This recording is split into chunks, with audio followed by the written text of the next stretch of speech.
Ayah saya membawa saya ke kerajaan Rekama. Sudah ada beberapa orang ketika kami tiba selama akhir pekan.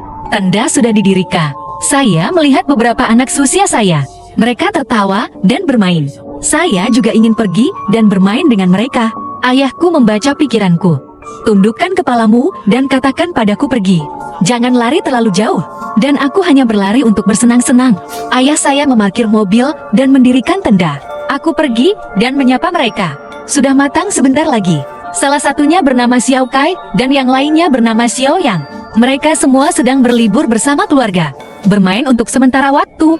Orang tua Xiao Yang memanggilnya kembali ke tenda. Shen Mu dan Xiao Kai terus bermain di dekatnya. Kami bermain selama hampir 1 jam lagi.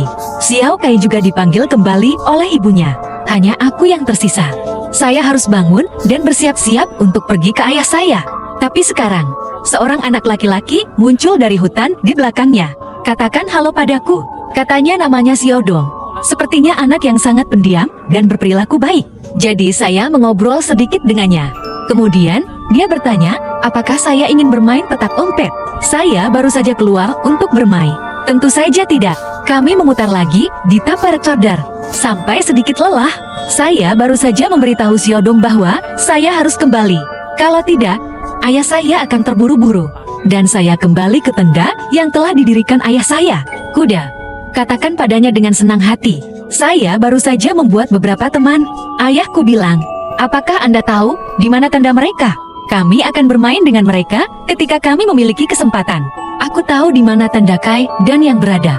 Tapi saya benar-benar tidak tahu tentang Xiaodong. Aku pikir, jika Anda bertemu dengannya lagi besok, Anda bisa bertanya. Esokan harinya aku pergi bermain dengan Xiao Kai dan Xiao Yang lagi. Tapi mereka semua jelas diatur oleh orang tua mereka. Tidak kosong, saya akan kembali ke tenda saya ketika saya tersesat. Xiaodong muncul entah dari mana. Saya khawatir tidak ada yang akan bermain dengan saya. Jadi kami berbasa-basi. Saya bertanya, apakah kita harus bermain petak umpet lagi? Dia dengan senang hati setuju. Tapi dia bilang akan lebih menyenangkan membawaku ke rumahnya. Saya bertanya di mana rumahnya. Dia menunjuk ke hutan di belakangnya dan berkata tidak jauh. Ada di sekitar sini. Jadi aku mengikutinya. Berjalan melalui hutan ke rumahnya. Saya pikir itu akan menjadi beberapa langkah lagi. Karena dia bilang itu tidak jauh. Tapi aku merasa sudah lama tidak tiba. Dan kami berjalan. Kata-kata Xiaodong semakin berkurang.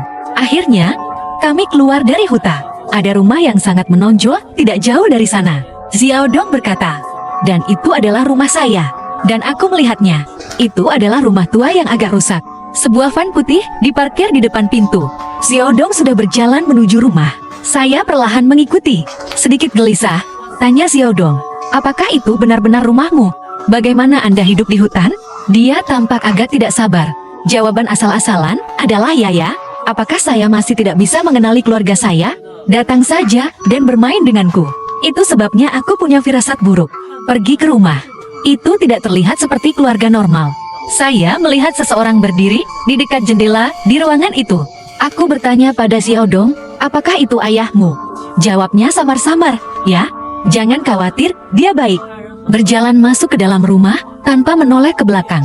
Saya tidak tahu momen apa itu membuatku berhenti tiba-tiba. Xiaodong telah tiba di pintu, berbalik dan menemukan saya tidak mengikuti. Ayo masuk. Apakah kamu masih bermain? Saya dengan tegas melemparkan kalimat bahwa ayah saya harus menemukan saya. Aku akan kembali. Kemudian, dia berbalik dan berlari keluar dari hutan. Kembali ke tenda. Tersembunyi di tenda menonton kartun selama berjam-jam. Aku mulai bosan lagi. Pukul nyali untuk pergi keluar. Saya ingin bermain dengan domba. Tapi dia tidak tersedia. Aku pergi mencari Xiaoka lagi. Ayah Xiaoka mengatakan dia pergi bermain dengan seorang anak laki-laki bernama Xiaodong. Jadi saya kembali ke tenda, dipermalukan. Larut malam itu, seseorang datang mencari kami di luar tenda kami. Ini orang tua Xiao Kai. Tanyakan, apakah kami pernah melihat Kai? Karena Xiao Kai belum kembali sampai sekarang. Pikirkan sore hari. Ayah Xiao Kai memberitahuku bahwa dia dan Xiaodong pergi bermain. Jadi saya bertanya kepada mereka, apakah mereka pergi ke rumah pemilik kecil untuk melihatnya?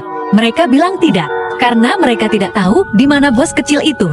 Jadi saya membawa ayah saya dan orang tua Kai melalui hutan, datang ke pemilik kecil. Di depan rumah, van putih hilang. Kami mengetuk pintu dan tidak ada yang menjawab. Di bawah persimpangan, dan kami langsung masuk ke dalam rumah. Tapi seluruh rumah kosong, tidak satu pun.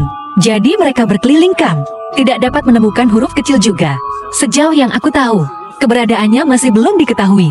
Saya harus bertanya-tanya. Anak laki-laki bernama Siodong itu pasti semacam Umpa. Wah, arah memasak, menghususkan diri dalam merayu anak seusianya, lalu culik mereka. Untungnya, saya merasakan bahayanya saat itu, tertinggal di sana.